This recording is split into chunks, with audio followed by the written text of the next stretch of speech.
أعوذ بالله من الشيطان الرجيم แนะนำบทอัลมุญาดะละห์บทอัลมุญาดะละห์เป็นบทมาดานียะห์มี22องค์การที่กล่าวถึงบัญญัติต่างๆที่เกี่ยวกับการหย่าร้างการไถ่บาปที่ถูกกำหนดแก่ผู้หย่าพัญญาของพวกเขาการซุบซิบ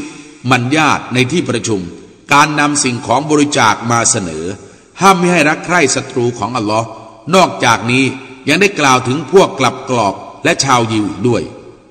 บทนี้ได้เริ่มโดยการชี้แจงถึงเรื่องการโต้แย้งของนางเคาลาบินติซาลาบะซึ่งสามีของนางได้หย่าจากนางตามประเพณีของชาวยาฮิลิยะห์ในการต้องการห้ามพัญญาด้วยการหย่าโดยเรียกนางว่าเป็นแม่นางได้มาหาท่านรอซูลุลลอฮ์ ศ็อลลัลลอฮุอะลัยฮิวะซัลลัมร้องเรียนความอาธรรมของสามีของนางที่มีต่อนางโดยกล่าวว่าโอ้ท่านรอซูลเขาได้กินทรัพย์สมบัติของดิฉันได้ทำให้ความสาวของดิฉันร่วงโรยลงแล้วเขาก็หย่าดิฉันโดยเรียกดิฉันว่าเธอเสมือนกับแม่ของฉันท่านรอซูลได้กล่าวกับนางว่าฉันไม่เห็นเธอเป็นอื่นใดนอกจากเธอได้ถูกห้ามจากเขานางได้โต้แย้งแก่ท่านรอซูล ศ็อลลัลลอฮุอะลัยฮิวะซัลลัมโดยกล่าวว่าโอ้ท่านรอซูลเขาไม่ได้หย่ากับดิฉันแต่เขากล่าวกับดิฉันว่าเธอเสมือนกับแม่ของฉันแล้วท่านรอซูลก็ได้กล่าวกับนางเช่นเดียวกับที่ท่านได้กล่าวมาแล้วจากนั้นนางได้รำพันขึ้นมาว่าโอ้พระเจ้าของข้าพระองค์แท้จริงข้าพระองค์ขอร้องเรียนต่อพระองค์ท่านในเรื่องนี้แล้วอัลลอฮ์ก็ทรงตอบรับการร้องเรียนของนางทรงปลดเปลื้องความหนักใจของนางและการร้องเรียนของนางบทนี้ได้กล่าวถึงการบัญญัติการไถ่บาปของการหย่าแบบสมัยยาฮิลิยะห์เรื่องการซุบซิบซึ่งเป็นการพูดคุยกันลับๆระหว่างสองคนหรือมากกว่านั้นกล่าวถึงพวกยะฮูดที่ถูกสาปแช่งซึ่งพวกเขาได้เข้ามาร่วมในที่ประชุมของท่านรอซูล ศ็อลลัลลอฮุอะลัยฮิวะซัลลัมโดยกล่าวคำทักทายด้วยคำทักทายที่เป็นปริศนาโดยผิวเผินและเป็นคำอวยพรและความสันติสุขแต่ซ่อนเร้นภายในไว้ด้วยการสาปแช่งกล่าวถึงพวกมุนาฟิกีนอย่างละเอียดโดยที่พวกเขาได้คบกับพวกยะฮูดเป็นเพื่อนพิเศษพวกเขารักพวกยะฮูดสนับสนุนและให้ความช่วยเหลือและยังนำความลับของบรรดาผู้ศรัทธาไปให้พวกเขาอีกด้วยบทนี้ได้จบลงด้วยการชี้แจงข้อเท็จจริงของการรักเพื่ออัลลอฮ์และการเกลียดชังเพื่ออัลลอฮ์ซึ่งเป็นมูลฐานของการศรัทธาและเป็นเครื่องยึดเหนี่ยวของศาสนาดังนั้นจึงจำเป็นต้องปฏิบัติเพื่อให้การศรัทธามีความสมบูรณ์ด้วยการเป็นศัตรูกับผู้ที่เป็นศัตรูกับอัลลอฮ์บิสมิลลาฮิรเราะห์มานิรเราะฮีมด้วยพระนามของอัลลอฮ์ผู้ทรงกรุณาผู้ทรงเมตตาเสมอกัดซะมิอัลลอฮุกอลัลลตีตุจาดิลุกฟีซอจิฮาวะตัชตะกีอิลัลลอฮิวัลลอฮุยัสมะอุตะฮาวรกุมาอินนัลลอฮะซะมีอุนบะซีรโดยแน่นอนอัลลอฮ์ทรงได้ยินถ้อยคำของสตรีที่กำลังโต้แย้งกับเจ้าในเรื่องของสามีของนางและนางได้ร้องทุกข์ต่ออัลลอฮ์แล้วอัลลอฮ์นั้นทรงได้ยินการตอบโต้ของพวกเจ้าทั้งสองแท้จริงอัลลอฮ์เป็นผู้ทรงได้ยินผู้ทรงเห็นอัลลซีนยุฆาฮิรูนมินกุมมินนิซาอิฮิมมาฮุนนอุมมะฮาติฮิมอินอุมมะฮาตุฮุมอิลลัลลาอิวะลัดนะฮุมوإنهم ليقولون منكرا من القول وزورا وإن الله لعفو غفور บรรดาผู้เปรียบเทียบพัญญาของพวกเขาในหมู่พวกเขาว่าเสมือนแม่ของพวกเขานั้นพวกนางไม่ได้เป็นแม่ของพวกเขาบรรดาแม่ของพวกเขาไม่ได้เป็นอื่นใดนอกจากเป็นผู้ให้กำเนิดพวกเขาเท่านั้นและแท้จริงนั้นพวกเขากล่าวคำพูดที่น่าเกลียดและกล่าวเท็จแท้จริงอัลลอฮ์นั้นเป็นผู้ทรงยกโทษผู้ทรงอภัยให้เสมอวัลลซีนยุฆาฮิรูนมินนิซาอิฮิมซุมมะยะอูดูนลิมา قالوا ثم يعودون لما قالوا فتحرير رقبة من قبل أن يتماسا ذلكم توعظون به والله بما تعملون خبيرและบรรดาผู้เปรียบเทียบพัญญาของพวกเขาว่าเสมือนแม่ของพวกเขานั้นแล้วพวกเขาจะคืนสู่ถ้อยคำที่พวกเขากล่าวไว้ดังนั้นสิ่งที่จำเป็นแก่เขาที่ต้องปฏิบัติคือการปล่อยทาสคนหนึ่งก่อนที่เขาทั้งสองจะแตะต้องกันร่วมหลับนอนนั่นคือสิ่งที่พวกเจ้าถูกเตือนเอาไว้ให้ปฏิบัติและอัลเลาะห์ทรงรอบรู้สิ่งที่พวกเจ้ากระทำفمن لم يجد فصيام شهرين متتابعين من قبل أن يتماسا فمن لم يستطع فإطعام 60 مسكينا ذلك لتؤمنوا بالله ورسوله وتلك حدود الله وللكافرين عذاب أليمส่วนผู้ที่ไม่สามารถหาทาสได้ก็ต้องถือศีลอด2 เดือนติดต่อกันก่อนที่เขาทั้งสองจะแตะต้องร่วมหลับนอนกันสำหรับผู้ที่ไม่สามารถจะถือศีลอดได้ก็ต้องให้อาหารแก่คนยากจนจำนวน60 คนทั้งนี้เพื่อจะให้พวกเจ้าศรัทธาต่ออัลลอฮ์และรอซูลของพระองค์นั่นคือขอบเขตของอัลลอฮ์และสำหรับพวกปฏิเสธศรัทธานั้นจะได้รับการลงโทษอย่างเจ็บปวดอินนัลลซีนยุฮาดดูนัลลอฮะวะรอซูละฮูกุบิตูกะมากุบิตัลลซีนมินกับริฮิมวะกัดอันซัลนาอายาตินบัยยินาตวะลิลกาฟิรีนอะซาบุมมุฮีนแท้จริงบรรดาผู้ต่อต้านอัลลอฮ์และรอซูลของพระองค์พวกเขาจะถูกทำให้อัปยศเช่นเดียวกับบรรดาผู้ก่อนหน้าพวกเขาได้ถูกทำให้อัปยศมาก่อนแล้วและแน่นอนเราได้ประทานองค์การต่างๆอันชัดแจ้งและสำหรับพวกปฏิเสธศรัทธาจะรับการลงโทษอย่างน่าอดสูيوم يبعثهم الله جميعا فينبئهم بما عملوا أحصاه الله ونسوه والله على كل شيء شهيد วันที่อัลลอฮ์จะทรงให้พวกเขาทั้งหมดฟื้นคืนชีพขึ้นมาแล้วพระองค์จะทรงแจ้งให้พวกเขาทราบถึงสิ่งที่พวกเขาเคยปฏิบัติไว้อัลลอฮ์ทรงคำนวณไว้อย่างครบถ้วนแต่พวกเขาลืมมันและอัลลอฮ์นั้นทรงเป็นพยานต่อทุกสิ่งอัลัมตรอันนัลลอฮะยะลัมมาฟิสสมาวาติวะมาฟิลอัรฎما يكون من نجوى 3 إلا هو رابعهم ولا 5 إلا هو سادسهم ولا أدنى من ذلك ولا أكثر إلا هو معهم أينما كانوا ثم ينبئهم بما عملوا يوم القيامةอินนัลลอฮะบิคุลลิชัยอินอะลีมเจ้าเห็นดอกหรือว่าอัลลอฮ์ทรงรู้สิ่งที่อยู่ในบรรดาชั้นฟ้าและสิ่งที่อยู่ในแผ่นดินการซุบซิบกัน3 คนจะไม่เกิดขึ้นเว้นแต่พระองค์จะทรงเป็นที่4ของพวกเขาและมันจะไม่เกิดขึ้นใน5 คนเว้นแต่พระองค์ทรงเป็นที่6ของพวกเขาและมันจะไม่เกิดขึ้นน้อยกว่านั้นและจะไม่เกิดขึ้นมากกว่านั้นเว้นแต่พระองค์จะทรงอยู่ร่วมกับพวกเขาไม่ว่าพวกเขาจะอยู่แห่งหนใดแล้วพระองค์ก็จะทรงแจ้งให้พวกเขาทราบในวันกิยามะห์ถึงสิ่งที่พวกเขาได้ปฏิบัติเอาไว้ในโลกนี้แท้จริงอัลลอฮ์เป็นผู้ทรงรู้ทุกสิ่งอัลัมตรอิลัลลซีนนุฮูอันินนจวาซุมมะยะอูดูนลิมานุฮูอันويتناجون بالإثم والعدوان ومعصية الرسول وإذا جاءوك حيوك بما لم يحيك به الله ويقولون في أنفسهم لولا يعذبنا الله بما نقول حسبهم جهنم يصلونها فبئس المصير เจ้าไม่เห็นดอกหรือว่าบรรดาผู้ที่ถูกห้ามจากการซุบซิบกันแล้วพวกเขาก็กลับไปกระทำในสิ่งที่พวกเขาถูกห้ามเอาไว้ และพวกเขาซุบซิบนินทากันในการทำบาปและการเป็นศัตรูและการฝ่าฝืนท่านรอซูล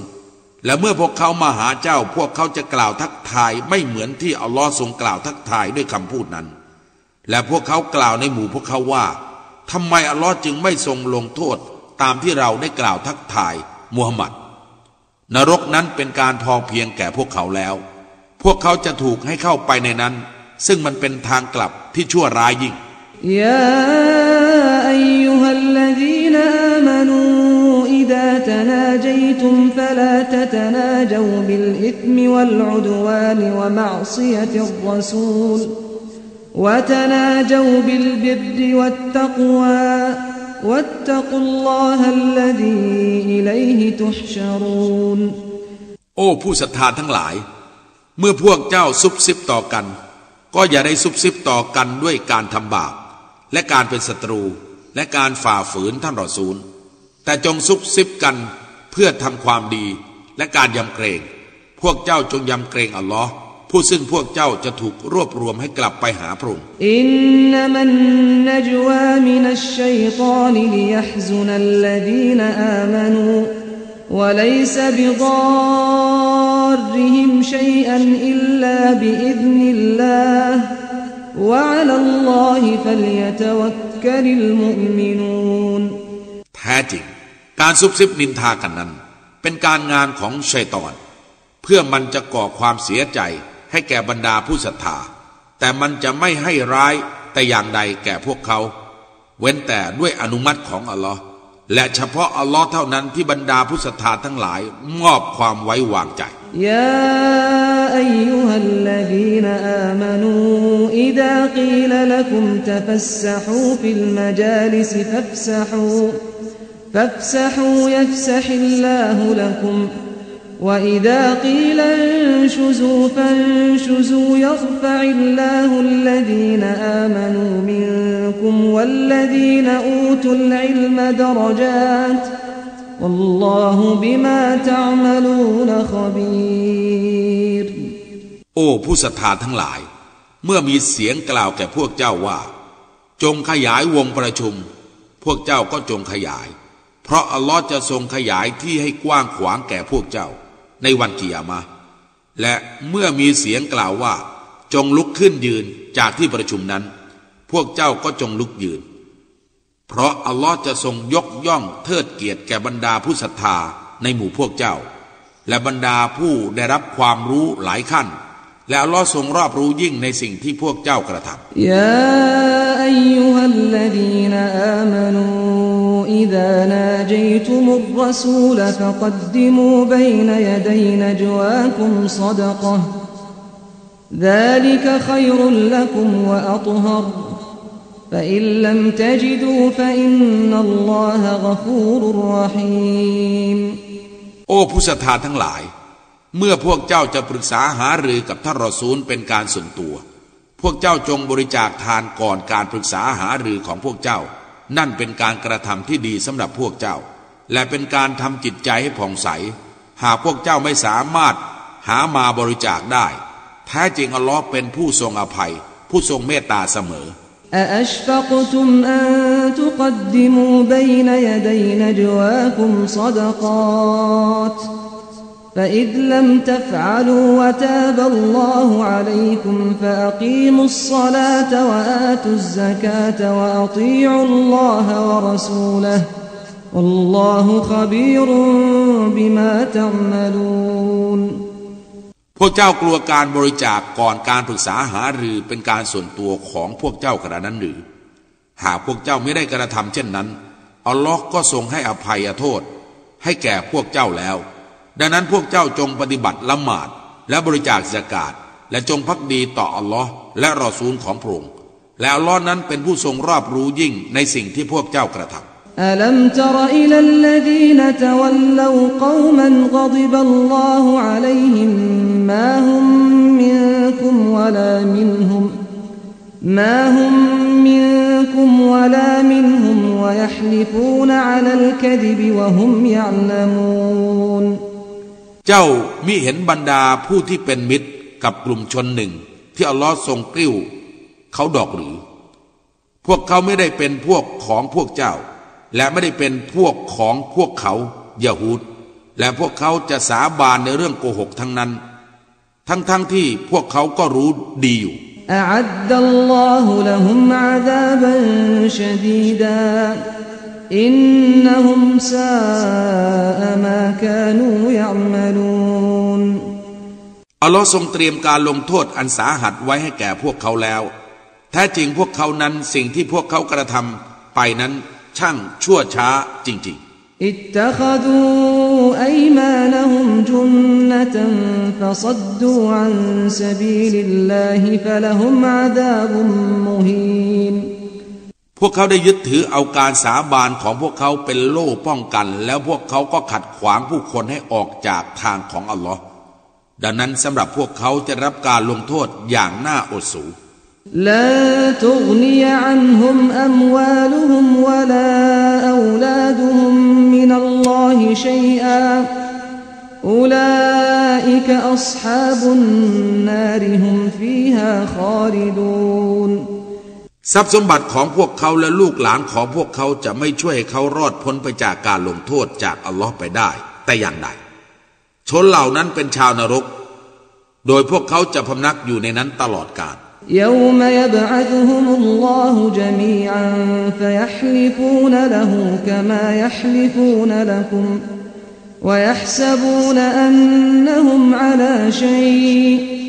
ألا إنهم هم الكاذبون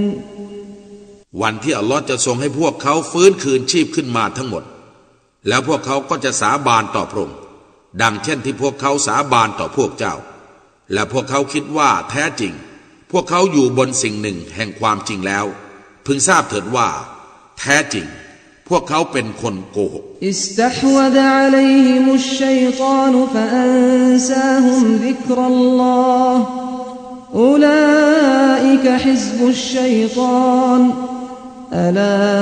อินนะฮิซบัชชัยฏอนฮุมุลคอซิรูนชัยฏอนมารร้ายได้เข้าครอบงำพวกเขาเสียแล้วมันจึงทำให้พวกเขาลืมการรำลึกถึงอัลลอฮ์ชนเหล่านั้นคือพลพรรคของชัยฏอนพึงทราบเถิดว่าแท้จริงพลพรรคของชัยฏอนนั้นเป็นผู้ขาดทุนอินนัลลดีนยุฮัดดูนัลลอฮะวะรอซูลฮุอุลาอิกะฟิลอัดัลลีนแท้จริงบรรดาผู้ต่อต้านอัลลอฮ์และรอซูลของพระองค์ชนเหล่านั้นจะอยู่ในหมู่ผู้ต่ำต้อยكتب الله لأغلبن أنا ورسلي إن الله قوي عزيز อัลลอฮ์ทรงกำหนดไว้ว่าแน่นอนข้าและรอซูลของข้าจะมีชัยชนะเหนือกว่า